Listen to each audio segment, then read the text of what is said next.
Ahí está de nuevo Qué raro esto. Ahora sí te estoy oyendo. Ah, perfecto. Buenas noches, ¿cómo estás? Bien.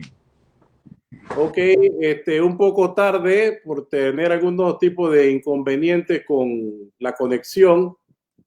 El tema de hoy, un tema esperado, miserias del sistema penal acusatorio, la reforma penal urgente. Háblanos un poco sobre el sistema penal acusatorio, Josabel. Inicios, algo, una historia breve de por qué tuvimos que implementarlo en el país frente a lo que había anteriormente, que era el sistema inquisitivo. Sí, muy brevemente, Pancho, muchas gracias por la invitación. Mira, lo que sucede es que en el sistema inquisitivo los fiscales tenían funciones jurisdiccionales. Esas funciones específicas eran las funciones de ordenar detenciones, de ordenar allanamientos. Ciertas funciones que en una estructura de un sistema penal acusatorio son propias de los jueces de garantía. Entonces había ese mal sabor de que los fiscales estuvieran abusando de las detenciones preventivas. Se decía que había personas que se habían quedado con detenciones preventivas por hasta 3 4 años y que posteriormente eran liberadas en los juicios.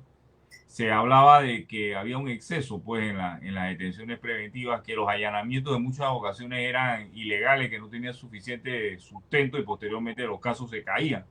Por eso era necesario un control jurisdiccional. Esto fue llevando a que se planteara la posibilidad de reestructurar la totalidad del sistema. En ese momento había personas que tenían la tesis de lo que había de alguna manera era proceder a quitar esas funciones jurisdiccionales a los fiscales y dárselas a los jueces de manera específica. No obstante, lo que se hizo fue una variación total del sistema. Esta variación total del sistema también se fundamentó en que el mismo había un rezago ininterminable de expedientes que no eran resueltos de manera rápida y efectiva.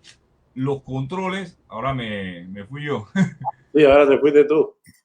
Mira, los controles, Pero lo puse en oscuro.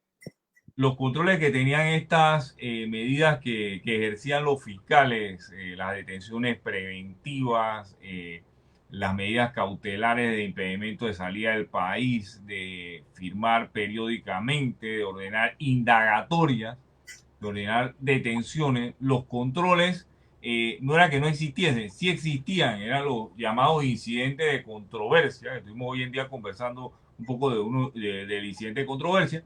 No obstante, el problema que se daba es que el sistema judicial no resolvía estos incidentes de controversia de manera rápida y por eso, como no se resolvía de manera rápida, se daba una percepción de que eran ineficientes y de hecho eran ineficientes porque no resolvían rápido el objeto de la controversia si la persona planteaba la existencia de una indagatoria sin los debidos fundamentos, si la persona planteaba que se había una detención sin los debidos fundamentos, también había los controles como sería el habeas corpus.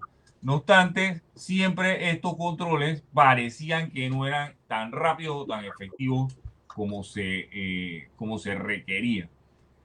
El sistema penal acusatorio, por el contrario, lo que ha complicado un poco el tema, y eso lo hemos conversado de manera reiterativa, es que la investigación preliminar no tiene término. Es decir, usted presenta una querella, presenta una denuncia y mientras no se dé una imputación de cargo formal, el fiscal puede seguir investigando de manera indeterminada. Es decir, hasta que se dé la imputación es que no empiezan a correr los 6 meses establecidos por la ley. Ese, esa investigación preliminar sin término es uno de los grandes problemas que tiene el sistema penal acusatorio y que hay que irlo corrigiendo, que la investigación preliminar tiene que tener un término en el cual concluya para que se pueda, pues, entonces tener realmente esa efectividad y que no haya fiscalías hoy, como hoy en día que tienen investigaciones preliminares de año y medio, de 2 años. Eso es a todas luces inaceptable. Es un tema que que hemos venido conversando reiteradamente, es que el sistema penal acusatorio, para que sea efectivo, y esto es una realidad, tiene que haber salidas alternas al conflicto. Es decir, no todos los casos pueden llegar a juicio oral. Y esa es la discusión del $1.000.000, porque aquí entramos en la discusión de los acuerdos, Francisco. Y Ajá. en la gran discusión de los acuerdos. ¿Y por qué se da esta discusión de los acuerdos? Porque es que el sistema, si tú llevas, el sistema penal acusatorio es costoso, porque la prueba no es como en el sistema penal inquisitivo, que la prueba se ponía por escrito y esa misma prueba era la que evaluaba el juez al momento de dictar sentencia. En el sistema penal acusatorio, la prueba toda hay que repetirla en presencia del juez. Es decir, toda la prueba que de alguna manera, los elementos de convicción que se incorporan en esa carpetilla en las primeras etapas, luego que llegamos a la etapa de acusación, hay que repetirla. Hay que someterla al contradictorio, a la bilateralidad. Esto se hace que el sistema sea caro, porque evidentemente la defensa, el tiempo es onerosa. Y es por eso que se trata de dar las salidas alternas del conflicto. Una de las salidas alternas del conflicto es específicamente el tema de los acuerdos. Lo que pasa es que aquí los acuerdos se han desnaturalizado, porque hay dos tipos de acuerdos: el acuerdo de pena y el acuerdo de colaboración. Los acuerdos que deben ser los acuerdos que deben de alguna manera ser los acuerdos que los fiscales deben intentar que sean los que realmente ayuden a descongestionar el sistema, son los acuerdos de colaboración. Son aquellos acuerdos en donde la parte brinda información efectiva, corroborable, de vinculaciones de terceras personas a hechos delictivos complejos y concretos. Es decir, esta persona está aportando información significativa para dar con otros escenarios de la investigación criminal, con otros escenarios de la organización delictiva. Subir de las capas, ir a capas más arriba, lograr ubicar a otras personas vinculadas a los hechos delictivos. Es decir, que se vea de verdad y que se materialice que esta persona pueda de alguna manera lograr desarticular una estructura compleja. Pero aquí lo que se observa día a día no es eso. Aquí lo que se observa día a día es que se ha prohijado el acuerdo de pena. Y el acuerdo de pena nunca debe aceptarse en casos, por ejemplo, en donde haya flagrancia. Si usted agarra a un tipo con 500 kilos de cocaína, ¿qué le ofrece este señor a la fiscalía? Usted no tiene que hacer un acuerdo de pena con ese señor, porque eso sería un contrapropósito. Estamos ante un caso fácil, no ante un caso difícil. Un caso en donde ya prácticamente desde el momento que es capturado en flagrancia, están todos los elementos para ir a un juicio directo, para acabar eso rápido, cumpliendo todas las etapas, sin tener que proceder a estar en una negociación de pena que termina mandando un mal mensaje. Porque ¿cuál es el mensaje? Que para delitos graves se están dando penas irrisorias. Ese es el tema. Entonces aquí hemos visto acuerdos de pena en caso de pedófilos, en caso de violación, en caso de, y esto lo discutimos todos los días, de depredadores sexuales, en caso de corrupción de funcionarios públicos gravísimo. Vemos acuerdos de pena de personas que ni siquiera aportan información adicional que pueda permitir vincular a tercera, a otra gente o a otros miembros de la organización. Como también hemos visto, porque esto es una realidad, la efectividad de los acuerdos de pena dirigidos, dirigidos a obtener información adicional es lo que nosotros debemos aceptar. Los acuerdos de pena, para simplemente acortar los términos un poco, acortar los plazos un poco y conseguir una sentencia rápida, es una situación que manda un mal mensaje, porque eso es un tema donde el Ministerio Público lo que no quiere es continuar con un juicio que prácticamente ya tiene ganado y que únicamente tendría que ir a un proceso anticipado o rápido. Aquí también José, debemos... mucha Sí, gente en Panamá, mucha gente cuestiona ese tipo de acuerdos en los cuales no se obtiene ninguna información extra, no ahorra nada. Es una persona, por ejemplo, en estos casos se supo en Colón de alguien que mató a un comerciante asiático con un bate, está en video, la familia lo atestigua, mucha gente lo vio y de todas maneras llega a un acuerdo de pena. ¿Qué opinión te vale ese tipo de instrumento en ese caso? No hay nada que lo limite. mira, lo que sucede es que cuando se redactó el Código Penal y el Código de Procedimiento Penal, ya una reforma que tiene 13 años, cuando se empezó la redacción de estos documentos, lo que se quería darle una flexibilidad al fiscal para negociar. Y por eso, en esa flexibilidad que se le daba al fiscal para negociar, se evitó poner restricciones a los acuerdos en lo que tiene que ver específicamente con los delitos que pudiesen ser susceptibles o no de llegarse a acuerdo o las situaciones específicas midiendo el material o los elementos de convicción que se tengan en el momento contra la persona investigada que pudiese permitir llegar al acuerdo. Lo más que se mencionó en aquella época era que el acuerdo siempre tendría que estar dentro del el rango penal, dentro de lo que es de lo que es el quantum de la pena por el delito y específicamente poder de esta manera lograr una sentencia rápido, una salida rápida al conflicto y una descarga del sistema para evitar que se descongestionara o que se congestionara el sistema como estaba congestionado el sistema penal inquisitivo mixto. No obstante, esa flexibilización no ha sido bien utilizada.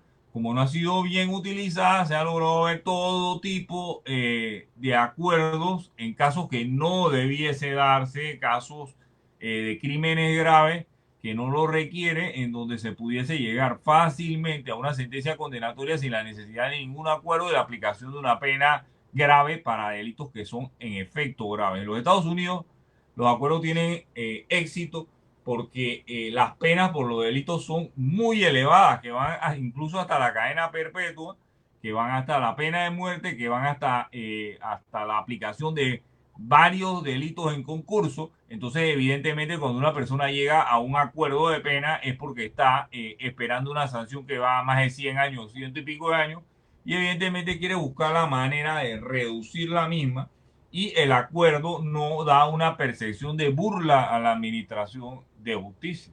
Pero aquí, Podríamos, José, podríamos sugerir, me gustaría que hiciera algo con eso porque no te estoy viendo, pero igual, se te oye bien.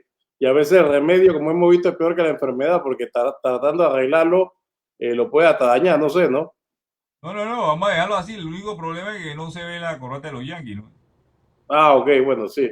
Ahí no, Este, en ese sentido, ¿ahora me oyes? sí, perfectamente. En ese sentido, podríamos sugerir que una reforma aumentando las penas o endureciendo las penas podría ser viable para que los acuerdos también sean mejores para la sociedad. Mira, uno de los temas de endurecer las penas y otros temas, la práctica lo ha indicado, es prohibir los acuerdos de cierto tipo de delitos. Yo, por ejemplo, soy del criterio que en delitos como la violación carnal, como los actos contra menores de edad, los acuerdos deben ser simplemente proscritos. No debe haber acuerdo en esta materia porque simplemente los delitos estos, más allá de graves, son delitos que afectan a la totalidad de la colectividad y principalmente a menores de edad. El sistema, como menciona Yanis, el sistema adversarial norteamericano, plea bargain, está reservado para delitos en los cuales la gravedad de los mismos, las penas son tan altas que en efecto van a llevar a que esa salida del conflicto no se vuelva una burla, pues, para el resto de la colectividad. Es que recuerda algo, Francisco, la teoría de los fines de la pena, esto es algo legendario, el tema de la teoría de los fines de la pena. La pena tiene dos fines, un fin preventivo y un fin resocializador. Entonces, el fin preventivo es mandar un mensaje al resto de la sociedad para que no se vea animada la comisión de hechos o delitos graves. Y ese fin preventivo no se ve cumplido cuando se dan acuerdos que lo que traen es un mensaje de que el crimen sí paga. Mira los hechos tan graves que se están viendo en nuestro país. En Panamá recientemente nos hemos visto eh, azotados por varias situaciones. Primero que todo, el blanqueo de capitales, el lavado de activos, el financiamiento de actividades políticas con dineros calientes. Eso es una realidad que tiene más de 25 años en nuestro medio, Mucho más. mucho más, en donde las campañas políticas están siendo de alguna manera fondeadas con dinero de actividades de narcotráfico. Existe control de territorio por parte de las pandillas.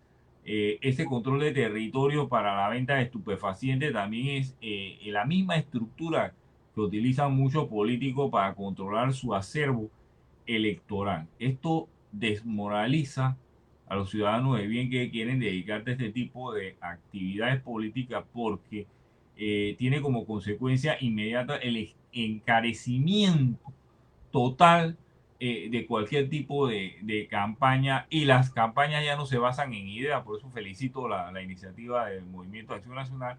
No, no, Gracias. no no tiene que ver con ideas, con principios, sino que se basan en la chequera, ¿no? Y en la Sí. chequera de actividades ilícitas, y lo hemos visto en los días pasados: ajusticiamiento de personas, captura de políticos con drogas ilícitas, recientemente un ajusticiamiento de una joven del área de las provincias centrales, en donde nadie conoce el motivo. El entierro parecía un entierro propio de actividades de crimen organizado. Eh, Multitudinario el entierro. ah, Un exacto. entierro multitudinario. Eh, muchas Para cosas, una... muchas Sí. cosas que se pudiesen resolver si realmente estos acuerdos de colaboración, estos acuerdos de colaboración estuvieran dirigidos no a únicamente rebajar una pena por rebajarla, si existen elementos ya de convicción que no hacen necesario que el Ministerio Público utilice esta herramienta. Esta herramienta no hay que utilizarla siempre. Estas son herramientas que hay que utilizarla de manera contundente y efectiva en casos concretos. Cuando se utiliza esta herramienta de los acuerdos de colaboración, entonces sí hay que mandar un mensaje al Ministerio Público. El Ministerio Público tiene que mandar el mensaje que cumple con esos acuerdos de colaboración, que tiene un programa efectivo de protección de testigos, que tiene un programa efectivo de casa segura, que tiene un programa efectivo de cambio de nombre y de poder rotar a las personas en las diferentes provincias para que no sean ubicadas, de conseguirles un trabajo sustentable. Esto todo es una estructura muy bien elaborada para permitir que esa persona pueda regresar a la sociedad luego de haber aportado una información significativa que haya permitido destruir efectivamente un grupo criminal, y que todos los que de alguna manera estén involucrados en actividades ilícitas puedan ver en ese espejo que si siguen ese camino, el Ministerio Público va a cumplir con lo que ha pactado en los acuerdos, y no va a dejar a esa persona tampoco tirada a la merced de los otros delincuentes, porque eso es un tema también que hay que verlo. Hay que ver si a mayor grado de colaboración efectiva. No digo únicamente señalar, oye, el señor Francisco Sapi cometió tal actividad, eso no sirve de nada. Usted tiene que dar una información que sea corroborable, que sea una verdadera narración, en donde usted pueda ir cada elemento de esa narración, irlo corroborando. Si usted no puede corroborar eso, entonces eso es un simple delator, un individuo que vendería a su madre por una rebaja de pena. Eso es un delator. Eso no nos sirve de nada. Entonces este sistema penal acusatorio, que es algo en lo que ya nos embarcamos, ya no hay vuelta para atrás. Muchos decían en su momento, es inspirado en el sistema penal chileno. Muchos como yo decíamos en su momento que debiéramos haber tratado inspirarnos del sistema penal puertorriqueño, acusatorio puertorriqueño, porque era, eh, era el sistema americano latinizado. No obstante, nos fuimos por el sistema penal acusatorio chileno. Eso trajo algunos problemas, como fue el problema de que ni siquiera las carpetillas, solo sabes tú, Pancho, las carpetillas ni siquiera están foliadas. Eso es un gran problema para mí. Me representa, yo siempre he dicho, ¿cómo uno sabe que no le meten algo ahí de repente? ¿Cómo estar pendiente de eso? ¿No? Es esa falta de foliación, en verdad, para mí, yo no, todavía me la han tratado de explicar 100 veces y para mí no tiene razón de ser. Es uno de los elementos más peligrosos que tiene el sistema, y otro elemento que es sumamente peligroso es la existencia de una segunda carpetilla de trabajo del fiscal. Esto es algo a todas luces peligrosísimo, porque nosotros no sabemos por qué el fiscal tiene que tener una carpetilla de trabajo con documentación adicional diferente a la que existe en la carpetilla normal, y que esa información la desconozca pues la defensa técnica, que esta es una carpetilla que realmente nunca la va a conocer la defensa técnica. Como estas carpetillas. Ese viejo dicho que había en el antiguo sistema de que el expediente del universo, ahora ya no se cumple.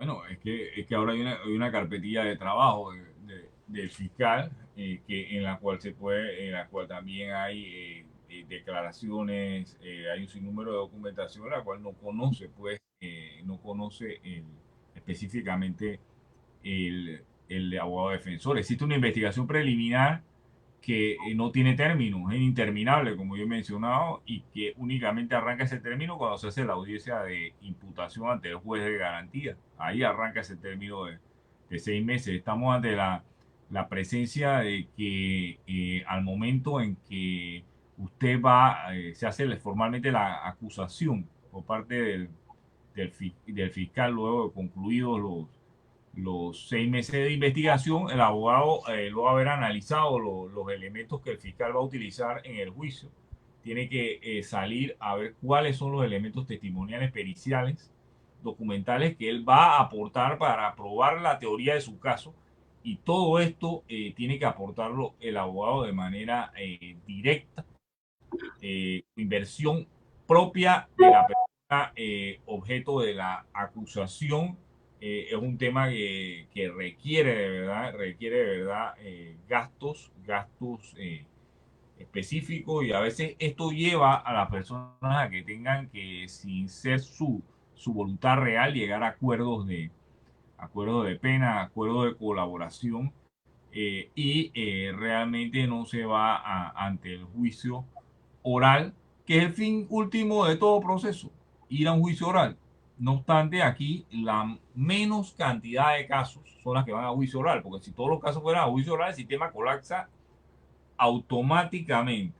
Colapsa automáticamente. Entonces, otro tema que yo lo he conversado contigo bastante es el tema de la Dirección de Investigación Judicial, de la DIJ. Traigo Ese es ese un tema. tema interesante. Antes de entrar en ese tema, que es muy interesante e importante, esa pieza vital, algún señalamiento aquí de los amigos. Álvaro Hernández, se dice que el acceso a las pericias no es equitativo para personas de bajos recursos. ¿Qué hay de cierto en eso? Allá íbamos, y por eso es importante Bien. pregunta de Álvaro. Hay Mira, Álvaro, otra, bueno, dale y te sigo después preguntando otra acá.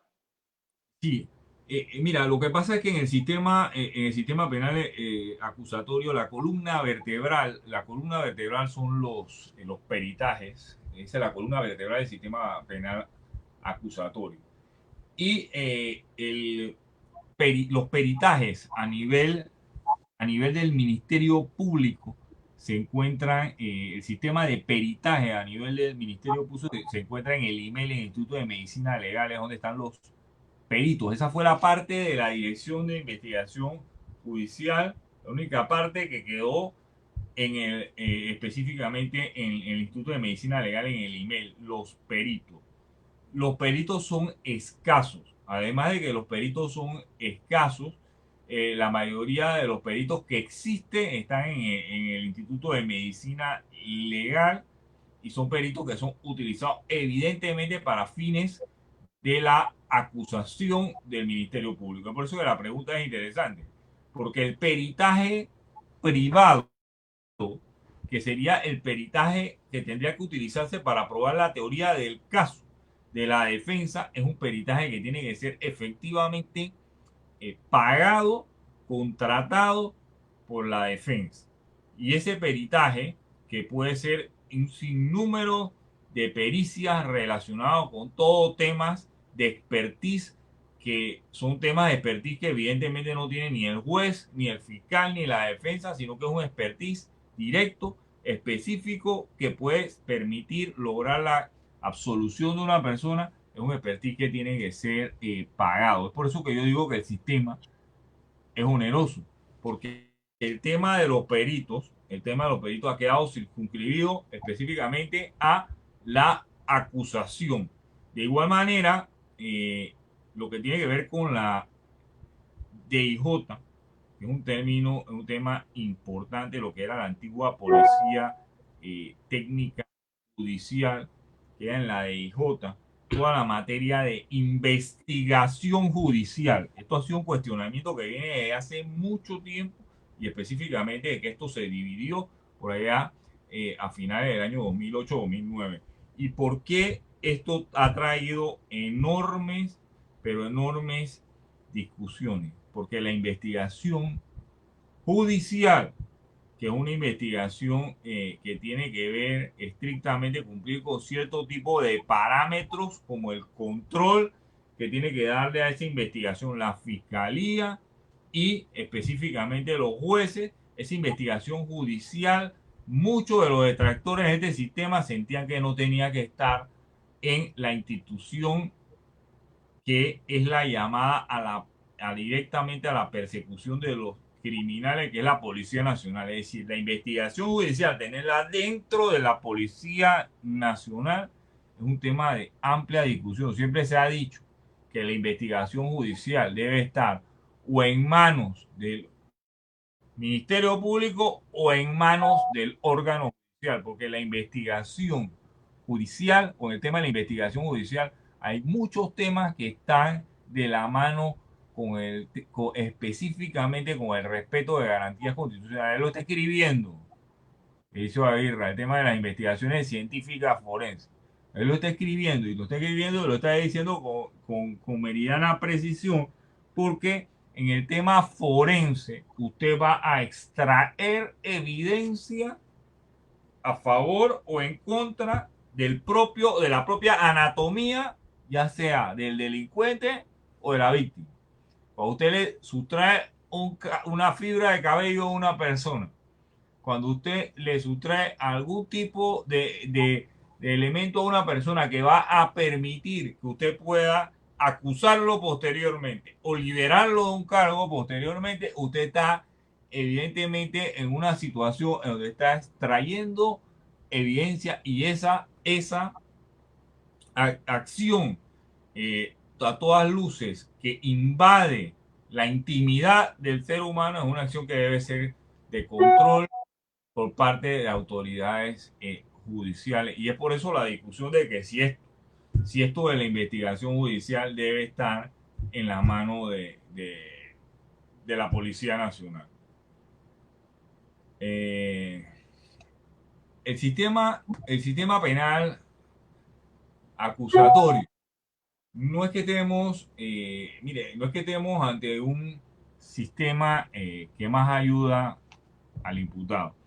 Lo que sucede es que el presupuesto del sistema penal acusatorio es que durante todas las etapas de la investigación va a existir un juez de garantías que va a controlar que todo lo que se haga enmarcado en la Constitución y la ley. Y se presupone que cuando llegamos a las últimas etapas del proceso, de la etapa de dictar sentencia, se presupone que no deben existir vicios que generen nulidades absolutas. Es por eso que este sistema está hecho para que cuando lleguemos a las últimas las etapas de la investigación, por haber un juez de garantía que controló todas las etapas, se deben reducir las nulidades absolutas a un mínimo porcentaje. En un sistema de corte inquisitivo, las nulidades absolutas pudiesen darse con relativa frecuencia porque no existe ese control durante todas las etapas de la investigación. No obstante, también hay quejas. Hay muchos abogados que señalan que los jueces de garantía están avalando todo lo que piden los fiscales, que están legalizando todo lo que piden los fiscales, que se han convertido en el notario de los fiscales. Eso se ha escuchado de manera reiterativa, que juez de garantía cómo se va a convertir en un notario de los fiscales. Pero estamos en una etapa de adaptación, de poder de alguna manera implementar esto que ya viene de 2011 en las provincias, pero aquí en Panamá viene de septiembre de 2016, de poder implementar esto de una manera que no se vea como que nosotros estamos convirtiéndonos en protectores de delincuentes. Mire, yo le voy a decir algo adicional. La justicia panameña ha pasado por muchas etapas. Al principio de la República, los fiscales y los jueces eh, hacían lo que era eh, le daban la misión, vamos a decirlo así, la potestad a los gobernadores, a los alcaldes, le daban lo que era la delegación de que ellos procedieran a hacer investigaciones. ¿Cuál era la delegación? Usted veía fácilmente en esos expedientes que los gobernadores y los alcaldes tomaban declaraciones juradas, hacían diligencia de todo tipo. Bueno, los gobernadores en esa época sí trabajaban, lo tenían, lo tenían instruyendo sumarios. Instruían sumarios y nosotros hemos pasado o hemos ido en una evolución de ir sacando todas esas diligencias del poder de alguna manera ejecutivo, irlas pasando a entidades que se supone son autónomas para efecto de que la justicia pueda mandar un mensaje de credibilidad. Pero no es un contrasentido tener la investigación judicial en manos de la policía en ese caso. Totalmente, yo siempre lo dije, siempre lo reitero, eso que se hizo con la Policía Técnica Judicial, que venía haciendo un trabajo, se hizo por un tema político. Querían sacar eso de la mano porque los directores de la Policía Técnica Judicial traspasaban el periodo presidencial y eso era algo lógico porque se quería se quería que existiese esa independencia. Entonces, como en su momento querían sacar eso de la mano de un director que no le era afín, entonces agarraron y pusieron eso en manos de la policía, hicieron, llamaron a un fiscal, a un magistrado para que cerrara eso, ¿eh? Y posteriormente, pues, poner eso en manos de la policía. Y ustedes han observado las consecuencias de que eso haya quedado en manos de la policía. A veces también se critica al sistema de justicia, pero mucha prueba contaminada se ha llevado al juicio. Principalmente, mira, el tema de las intervenciones telefónicas con fines de investigación. Es un tema que ya van dos, tres casos que se observan pues deficiencias en las órdenes, en las peticiones, en las justificaciones. Y menciono casos concretos. ¿Ah? El caso más patético de las intervenciones telefónicas con fines de investigación es el caso de la muerte de la cajera del Banco General del Banco General este que queda, ¿ah? En Chanis. En Chanis, en donde ese caso se cayó porque se hizo de manera no correcta la sustracción de la información de los teléfonos de las personas que fueron capturadas y que estaban ligadas a la muerte de la cajera del Banco General. Sí, no tanto de Chani, yo creo que eso por ahí es... Cincuentenario, pues Chanis afuera. Ah, Chani afuera, sí. Sí. Y ese caso se cae por ese tema, eh, se cae, las personas son liberadas, personas que estaban relacionadas con esos temas, y así se ha dado múltiples eventos. ¿No? Aquí hay una idea que es común en la mayoría de la gente. Dice, la policía agarra a los maleantes y los jueces en menos de media hora los sueltan. Esa reflexión o esa percepción de la gente. ¿Qué decir al respecto? Lo que pasa es que muchas veces la policía sabe, conoce la actividad a la que se está dedicando determinada persona. Pero aquí no es solo conocerla, porque hay delitos que son de fácil investigación. Usted agarra el criminal con el objeto material en la mano, lo agarra, lo captura con el objeto con el bien, el enser que se robó del supermercado de Chinito. Pero hay casos más complejos en donde hay una división o estructura operacional de la banda. Esto es como una banda de rock and roll, está el baterista, el guitarrista, el bajista, el cantante. Cada uno tiene su función en ese escenario criminal. Entonces, si usted no logra conectar todas esas piezas para que al final salga la melodía, que es la melodía que todos escuchamos al final, es cuando se va a dar el robo del banco, hay uno que está encañonando a la cajera, otro está cuidando la puerta, otro está en el vehículo, pero usted si agarra el que está montado en el vehículo, usted va a decir, pero si ese tipo no hizo nada, no tiene ni un arma, pero sin la participación de esa persona es imposible la terminación efectiva del plan criminal. Entonces, ¿qué sucede? Ahí viene la pregunta. Si nosotros sabemos, el policía sabe que tal persona pertenece a un grupo criminal, a una pandilla, y lo captura sin obtener la evidencia significativa que permita sostener esa captura, usted lo que está haciendo es cometiendo un grave error, porque usted está avisándole a esa persona para que se prepare más efectivamente para la comisión del crimen. Y es por eso que cuando en la ley está de la Dirección de Investigación Judicial, se le dice al fiscal que el fiscal es el que tiene que controlar la investigación, no la policía. El fiscal es el que tiene que controlar la investigación.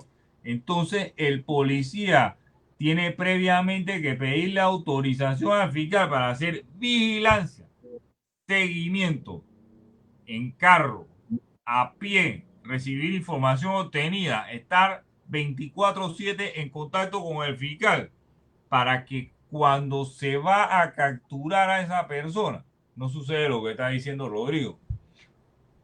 Porque a mí de nada me sirve capturar a un tipo sin tener evidencia de que está vinculado a un hecho criminal y después decir, no, nosotros lo capturamos. Eso lo decía Rolando Mirones todos los días. No, nosotros lo capturamos y lo soltaron al día siguiente. Pero no le decía a la gente que capturaban a la persona y no tenía ninguna evidencia para capturarla. Entonces, ¿de qué estamos hablando? O sea, el tema es lo que quiere esta ley de la DIJ es que el fiscal trabaje de la mano con la policía, Que ojo, no es lo que yo creo que debía hacer en ese momento, eso era algo que debía hacerse con la Policía Técnica Judicial.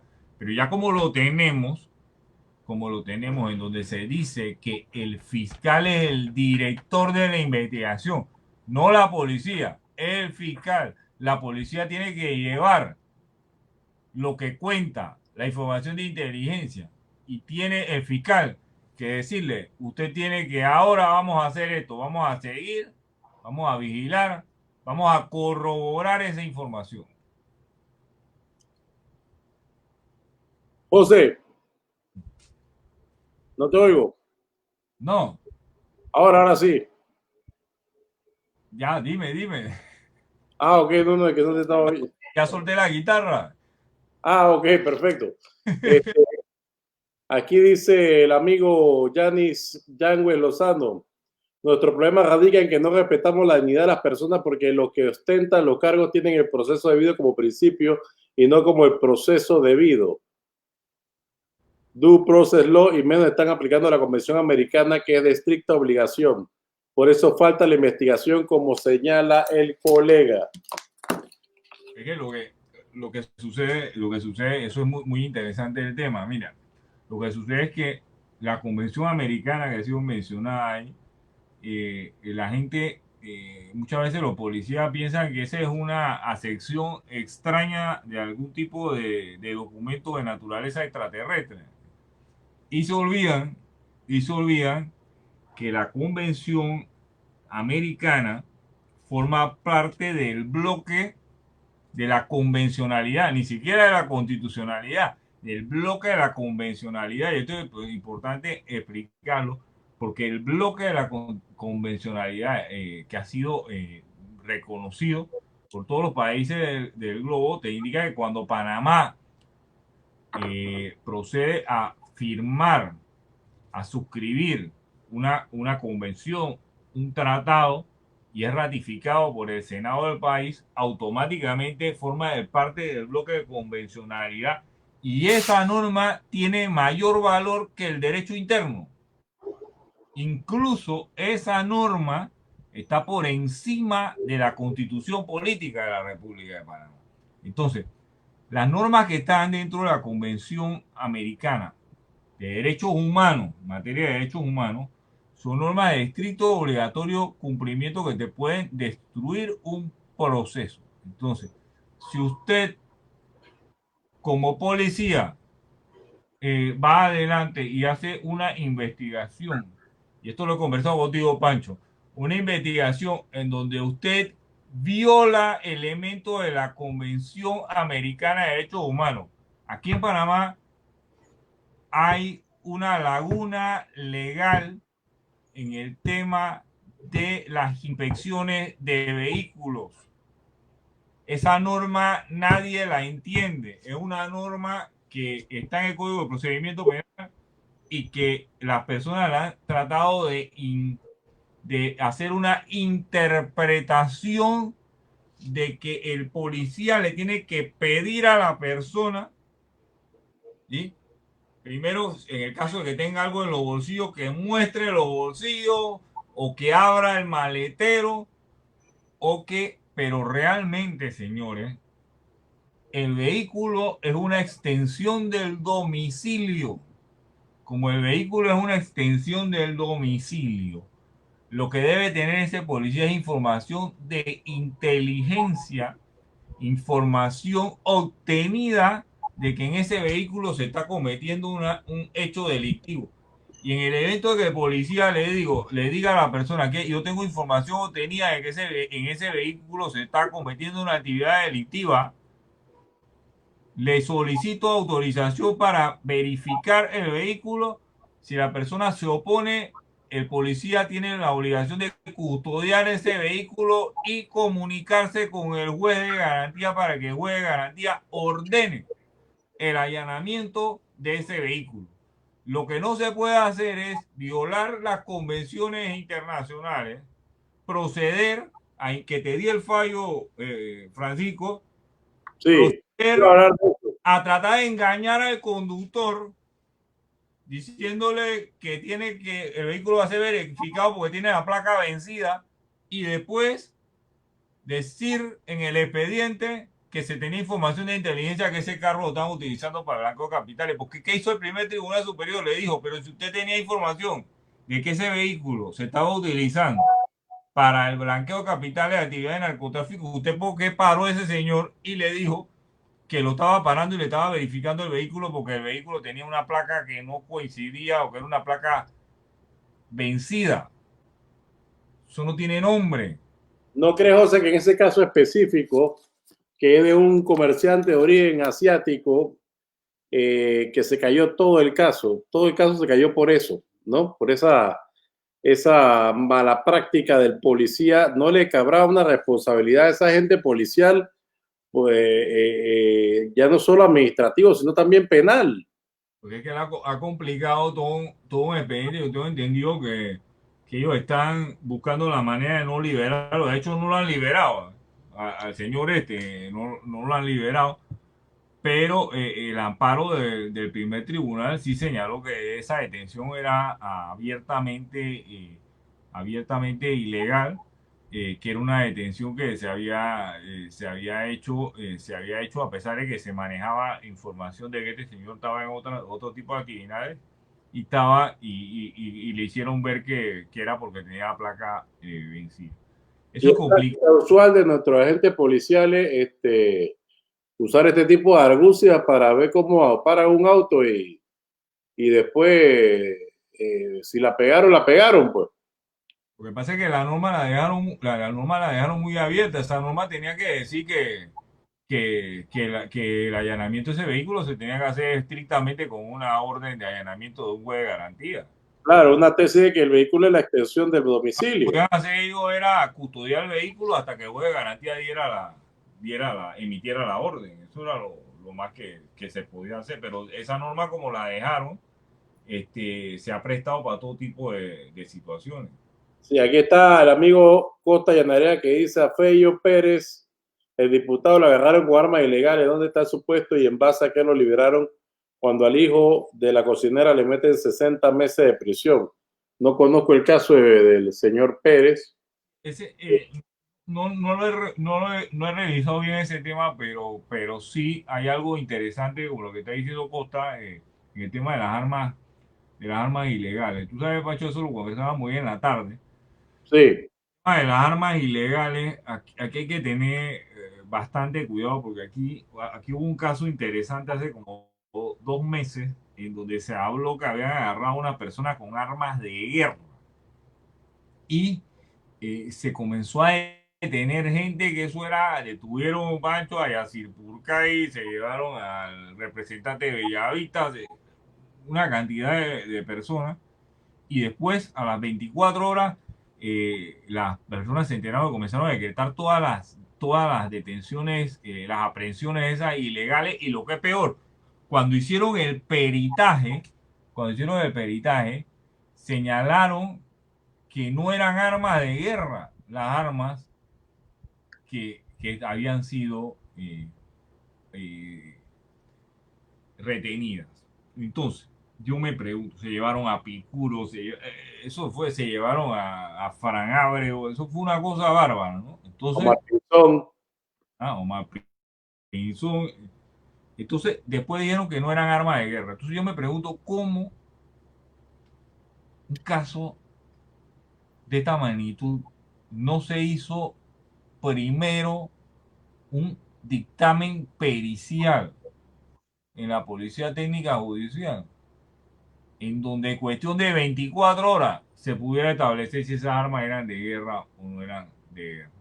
Porque es que lo que está diciendo Costa Llanaria es cierto. Esa es la percepción que se manda. Esa es la percepción que se manda cuando se hacen este tipo de cosas. Estas cosas no se hacen así. Usted tiene que estar seguro que lo que usted le agarró a ese señor es un arma de guerra ilegal o es un arma ilegal, un arma que no tiene permiso, que no tiene registro, que tiene la serie limada. ¿Eh? Pero en ese caso que yo le menciono, ¿cómo se va a agarrar todo este poco de gente para después decir que no eran armas de guerra? y ya el expediente y lo que más molesta a la gente, ¿tú sabes qué es? Que Panamá tiene casi 6 años, tuvo casi 6, 7 años en una veda de armas. Entonces el mensaje que se está mandando, ¿cuál es? ¿Para qué era la veda de armas?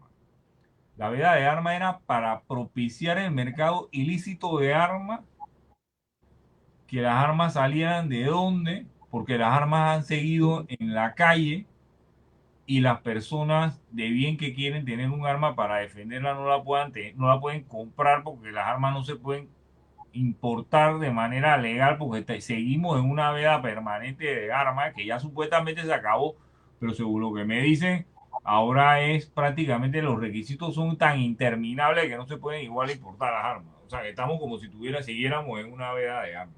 Voy a meter un comercial. Nosotros en el Movimiento de Acción Nacional somos partidarios, pero firmemente convencidos de que todo ciudadano decente y de buenas costumbres, todo panameño de bien, tiene derecho a la autodefensa por medio de armas, ¿no?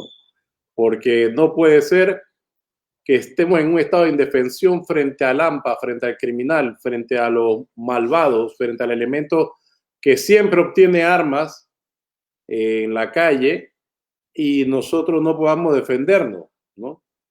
La tesis de que debe haber un policía detrás de cada panameño es imposible. Además, cuesta mucho dinero del Estado. Por lo tanto, nosotros somos partidarios convencidos del derecho a portar armas. Así es. Aquí hay otra cuestión. Mira, ahí está Rodrigo, un tema que es importante, que es el tema de las penas. ¿Sí? Aquí la pena máxima por los homicidios más atroces como el de Guayaquil son 50 años. Esas Sí, son las penas más altas, más atroces. Aquí los homicidios más atroces que se puedan recordar. El homicidio de Fredesvinda de Watts, 1983, el homicidio, hoy lo vi en un periódico del descuartizador del Turi Chucunaque. Todos esos homicidios son es más, el descuartizador del Turi Chucunaque hoy es abogado, colega tuyo, Pancho. y ya está por la calle dando vueltas. De rato, 20 años pagó, 20 años ya pasaron. 20 años. Hay el Eh, caso de un famoso muchacho, hijo de un ganadero de Panamá Este, que junto con su consorte, su novia, mató a la otra, ¿no? De una forma muy horrible, espantosa. La recuerdo así algo como la quemó viva y la mujer estaba preñada de su hijo también. Algo horrible. Creo que ya también salió, ¿no? sí. Y así hay múltiples casos y Entonces, tenemos estudios. estos, José, tenemos estos monstruos caminando entre nosotros. El panameño no puede sentirse seguro con estos tipos andando por ahí, pues, volviendo reinsertados a la sociedad, ¿no? Este, Tú abogarías por penas más fuertes. Sí, sí, claro. Efectivamente, mira, hay casos en donde las penas tienen que ser superiores a 100 años. Esos casos de homicidios múltiples, criminales que no han mostrado ningún tipo de, de arrepentimiento ante sus crímenes. Mira, aquí hubo una doctora que mató a la mamá, ella está en su casa. Aquí hubo una joven que hace unos días, ¿no?, mató a la madre también. Esos crímenes se siguen viendo en una sociedad. Lo hemos olvidado un poco lo de la última joven de Colegio San Mary porque entró todo esto de la pandemia y todo este tema.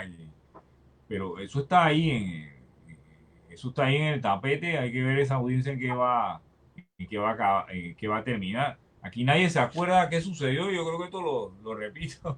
¿Qué sucedió con el tipo que agarraron en el BMW con dos cadáveres? No sé si te acuerdas de eso en el maletero. No, Un tipo que agarraron por allá por la 24 de diciembre con dos cadáveres en el maletero en un BMW.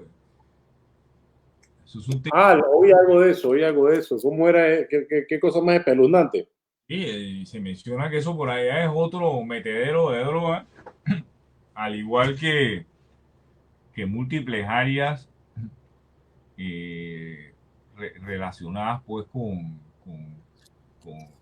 con la ciudad capital, en donde está en movimiento fuerte de estupefacientes. Y viste específicamente el caso hace en plena pandemia, donde llegaron, pasaron por la garita de la casa y ajusticiaron a un señor ahí en una barriada en el área en el área de Centenario. Nadie sabe en qué ha quedado eso, a quién capturaron, a quién no capturaron. Antes respetaban a los hijos, a las madres, a la esposa, ahora cometen los delitos al frente de los hijos, de la madre, de la José, esposa. en Chorrera, unos pandilleros fueron por otro y como no le encontraron, mataron a los bebés. Exacto. Entonces, ¿de qué estamos hablando? No estamos viendo todos los días este tipo de eventos suceder y no parece que el panameño se pueda sentir seguro, ¿no? Yo lo, yo Este lo- tema da para más. Nosotros somos partidarios que haya pena más fuerte, inclusive ya es hora de introducir en este país, a pesar de que digan que soy un loco y que hay que cambiarlo todo, la pena de muerte, hay que empezar a verlo, porque aquí hay gente que verdaderamente los crímenes que han cometido no ameritan que respiren un segundo más en este suelo. Y lo digo sinceramente, y no me importa mucho la opinión de los otros. Hay gente que en verdad merece que se vayan de aquí, ¿no? Por las cosas que han hecho, que han cometido, son espeluznantes. Y los panameños no nos podemos sentir seguros con la posibilidad de que esa persona salga algún día en libertad. Y ni siquiera nos podemos plantear eso, ¿ves? Hay que hacer un cambio constitucional, volvemos, hay que hacer un cambio constitucional, hay que hacerlo. No sé, José, ¿qué tú opinas de la idea de reformar la constitución, pero integralmente para insertar toda esta reforma, la reforma del sistema penal, la reforma penitenciaria, la reforma a la seguridad social, toda la reforma dentro de un nuevo pacto social? yo creo que tú has tocado un tema que es fundamental. La mayoría de los países del continente, que Panamá se sometió a una grave presión, porque Panamá era uno de los últimos países en América que no había adoptado el sistema penal acusatorio. Pero es que Panamá tiene un rezago constitucional de años.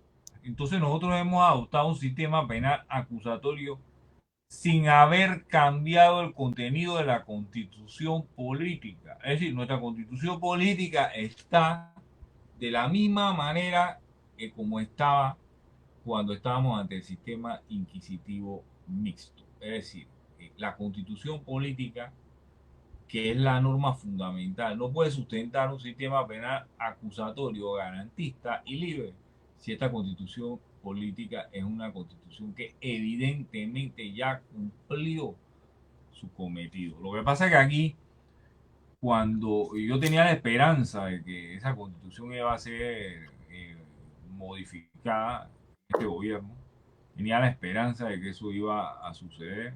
Y estamos iguales de 1990, Pancho, ya llevan 30 años esperando la modificación de la constitución política. De hecho, es Eso la constitución más longeva que ha tenido este país, la de más largo tiempo vigente. va a vigencia, una constitución que no hay manera no hay manera de cambiarla, no hay manera. Este sistema de cambio de la constitución se hizo de tal manera que es prácticamente muy difícil hacerlo a través del método de las dos asambleas. Yo creo que lo primero que hay que hacer, mire, la policía la policía tiene que reinventarse. Presidente, toma una decisión con el director de la policía ya. Nosotros los ciudadanos no podemos estar escuchando que este señor se va en un mes, que se va en 2 meses, que se va en 3 meses. Hay que tomar una decisión ya ahí. Y hay que poner una persona que haga los cambios que hay que hacer. Yo no sé qué tú has escuchado eso, Pancho, pero yo estoy escuchando ese movimiento de hace meses y estoy viendo la policía en una cefalía. La estoy viendo muy, muy, pero muy, muy calmada para los tiempos que se están viviendo. Definitivamente lo que Estado estamos viendo con la policía es algo no visto, por lo menos yo no lo había visto. Esta policía, ¿me oye, José? ¿Se cortó? Ah, no, ahí está. Ya para finalizar, esta policía no protege a nadie, no sirve a la comunidad, conspira todo el día, peor que una los guerra, tiempos de la Fuerza de Defensa. una guerra. Eh, Conspiran entre ellos. Es más, se dice que esto del tema de las armas es un combo contra el otro, ¿no? El combo que está contra el combo que se fue. Y no lo dudo que sea así. Yo no dudo de que sea así. El tema es que había combos que, a pesar de lo que digan, resolvían mejor la función policial que lo que está sucediendo hoy en día.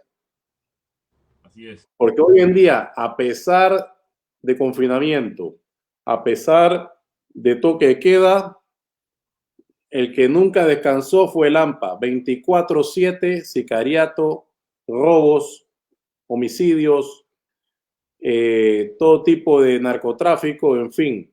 Para ellos nunca funcionó el confinamiento. Y para mí, y esta es mi opinión personal, para hacer eso tiene que haber complicidad en los estamentos de seguridad. No puede ser de otra forma. No puede ser de otra forma. No puede ser que mientras todos estemos guardados, por ahí andaban haciendo su diablura y su maleantería a todo tipo. Eso no puede ser, José. Y me escucharán, y me escucharán. Si la política sigue con financiamiento de actividades de crimen organizado, esto va a tomar un giro que a ninguno de nosotros nos va a gustar ver. Esto, en definitiva, se ha estado viendo la punta del iceberg. Lo que está abajo, la masa, todavía no ha salido. Los panameños patriotas no queremos ver a nuestra ciudad convertida en un Culiacán, ni a nuestro país convertido en un Sinaloa. Esto hay que pararlo ya. Hay que cortarle la cabeza a esta culebra. Pero bueno, José, este tema da para más, da para una segunda, tercera y cuarta parte. Eventualmente lo haremos, pero ya despídete con algunas palabras finales de lo que nos están escuchando. Siempre diciendo que lo pueden ver después, obviamente, en YouTube y en Facebook eventualmente.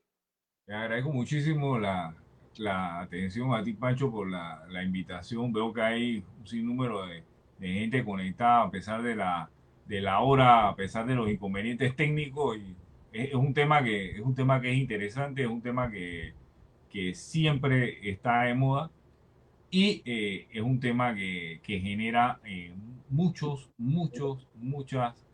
pasiones. El crimen organizado siempre va a vender eh, portadas de periódico. Ese es un tema que siempre va a estar en las portadas de periódico constante. Panameño de bien no quiere que los periódicos se vendan por estar llenos de actividades de crimen organizado o de sangre. Quiere que los periódicos muestren el país de una manera diferente, de una manera más positiva. Y pues hasta incluso ya la gente llega, llega del trabajo a ver novelas de crimen organizado. Mira cómo estamos, cómo estamos en este país, ¿no? Sí, Nosotros los medios a veces preguntan de por qué está pasando esto. Le está dando a la gente todos los elementos, los ¿no? elementos, estamos vendiendo novelas de crimen organizado, ya no solo para mí, sino turca y Los niños se criaron aquí viendo el cartel de los sapos y el patrón del mal. Ya son adultos esos niños. sí, sí, sí, así es, tiene toda la razón. Y acá mandamos un mensaje, pues, un mensaje que recupere la salud y que se mejore el licenciado Alfredo Vallarino, ¿no? Que está sufriendo quebranto de salud en este momento. Ah, no, hombre, Alfredo, que se recupere, sí, tuvimos conocimiento de eso y esperemos, bueno, que toda un saludo aquí de mejoría a él y a toda su honorable familia que lo está ahora mismo acompañando. Tengo comunicación con Eduardito y me ha dicho que estamos ahí, estamos pendientes, oyendo de él, ¿no? Ley y orden, ese es el camino para Panamá. Adelante, man. Rubén Magán Herrera, gracias, Rubén. Bueno, sin más preámbulos, José, nos despedimos habiendo cruzado ya 68 minutos prácticamente de este Facebook Live. Excelente. Nos vemos. Bendiciones.